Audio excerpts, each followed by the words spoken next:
Hello friends, welcome to my channel. మనం నిన్నటి వీడియోలో ఇవి ఎలా చేయాలో అనేది చూసాము. 1, 2, 3, 4 వేసుకోవాలి. ఇక్కడ కూడా సేమ్ ఇలాగే అన్ని వేసుకొని నిన్నటి వీడియోలో చూసాము.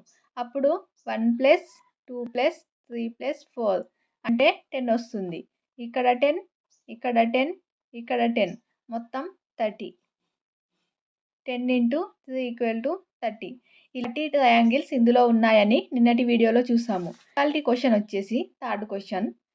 ఈ విధంగా ట్రయాంగిల్ ఇస్తే అప్పుడు ఇందులో మొత్తం ఎన్ని ట్రయాంగిల్స్ ఉన్నాయో కనుక్కోవాలి. ఇది ఏ విధంగా చేయాలి అంటే డివిజన్స్ సేమ్ ఉన్నాయి. 1, 2, 1, 2 ఎటు చూసినా 1, 2నే ఉంది కాబట్టి ఇక్కడ 1 వేసుకోవాలి, ఇక్కడ 2, ఇక్కడ 1, ఇక్కడ 2. ఈ విధంగా వేసుకొని ఏది ఇందులో హైయెస్ట్ అంటే 2 కాబట్టి 2 క్యూబ్ చేయాలి. 2 క్యూబ్ చేస్తే 2 × 2 × 2 చేసుకోవాలి. అప్పుడు ఎంత వస్తుంది? 2 × 2 = 4, 4 × 2 = 8. అంటే మొత్తం ఇందులో 8 ట్రయాంగిల్స్ ఉన్నాయి. ఈ విధంగా చేసుకోవాలి. సేమ్ ఇది కూడా అలాగే.